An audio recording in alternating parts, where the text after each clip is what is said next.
রংপুরে এক পরিবারের 4 জনকে হত্যার ঘটনায় পুলিশের দাবি নিয়ে তৈরি হয়েছে নানা প্রশ্ন। ইয়াবা সেবন করতে গিয়ে গণপতি রায়কে হত্যার পর স্ত্রী ও 2 সন্তানকে একে একে শ্বাসরোধে হত্যার কথা বলছে পুলিশ।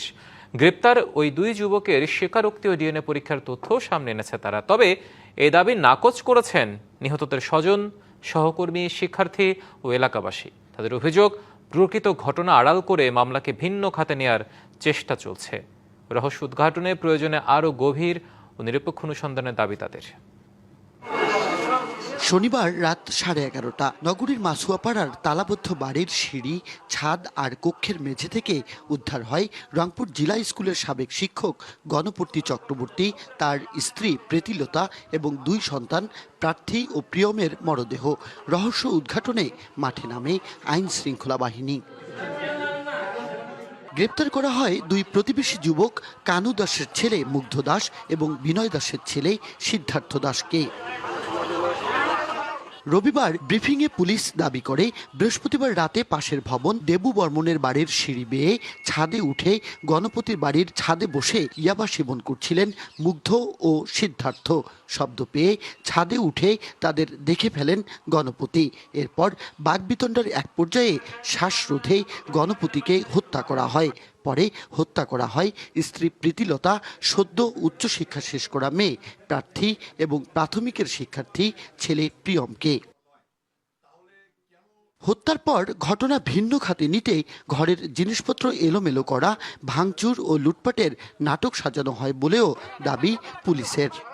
এই ঘটনাকে ডাকাতি বলে যেন পুলিশ মনে করে, সেজন্য তারা ইচ্ছাকৃতভাবে জিনিসপত্র এলোমেলো করে, অর্থাৎ তদন্তকে ভিন্ন খাতে প্রবাহিত করার জন্য ইচ্ছাকৃতভাবে এটা করে।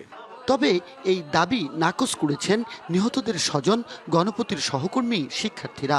তাদের অভিযোগ, প্রকৃত ঘটনা অন্তরালে রেখে গোঁজামিল দিচ্ছে আইন শৃঙ্খলা বাহিনী।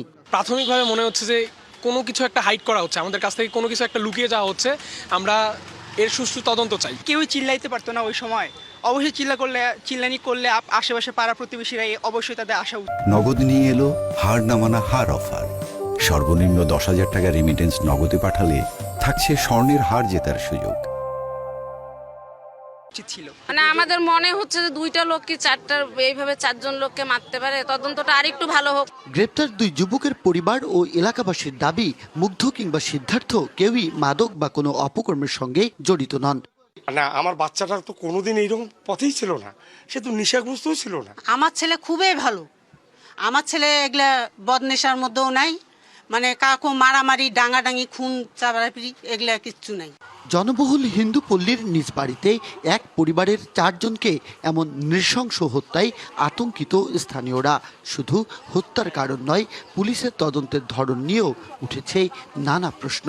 নিজের বাসায় যদি নিজের নিরাপত্তা না থাকে, আমরা কোথায় নিরাপত্তা পাবো? প্রকৃত ঘটনাটা মানে জিনিসটা আড়াল করতে চাচ্ছে নাকি, সেটাই প্রশ্ন আর কি আমাদের। 2 জন লোকই যে খুন করেছে, এটা আমার বোধগম্য হয় না।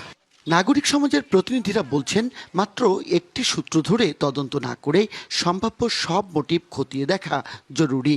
আর মামলার বাদী নিহতের বড় ভাই গোপীনাথ চক্রবর্তীর দাবি, গ্রেপ্তার 2 যুবককে তিনি চেনেন না। তবে গণপতির বাড়ি নির্মাণকে কেন্দ্র করে প্রতিবেশীদের সঙ্গে চাঁদা সংক্রান্ত বিরোধ তৈরি হয়েছিল। গল্পটা ওই কিছু দিছে, দিয়ে মিটিয়ে দিছে। ওই সীমানা প্রাচীর কি ভাঙাভাঙি, কি অত্যাচার, নতুন বাড়ি করলে টাকা দিতে হয়, একবার যখন বাড়িতে উঠবেন তখন আর ঝামেলা থাকবে না। এই ঘটনা অধিকতর তদন্তের দাবি রাখে এবং এটি চাঁদাবাজি কিংবা মাদক সেবনের ঘটনাকে কেন্দ্র করে সংগঠিত হয়েছে নাকি কোনো সাম্প্রদায়িক সূত্র রয়েছে, সেটি আসলে তদন্তের পরেই আমরা নিশ্চিত করে বলতে পারি। এরই মধ্যে সামনে এসেছে নতুন তথ্য। হত্যাকাণ্ডের শিকার 4 জনের মুখ দাহ্য পদার্থ দিয়েছিল ঝলসানো। আর সম্প্রতি গণপতি রায় ব্যাংক থেকে 65 লাখ টাকা তুলেছিলেন বলে এলাকায় আলোচনা আছে। Majed Masud, DBC news, Rangpur.